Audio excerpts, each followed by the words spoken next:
Yang ibadah korban ni merupakan program yang terbaik lah untuk menjalin ukhuwah kita.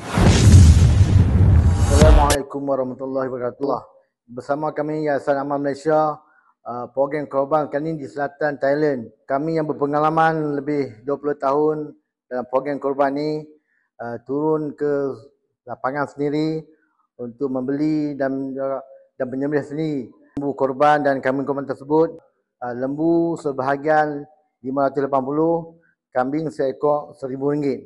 Jadi bersama kami di Selatan Thai untuk program kebajikan, pengajian pondok, asnaf anak-anak yatim yang kami bersama dengan NGO di sana untuk program khusus untuk program asnaf dan anak yatim di sana, insya-Allah.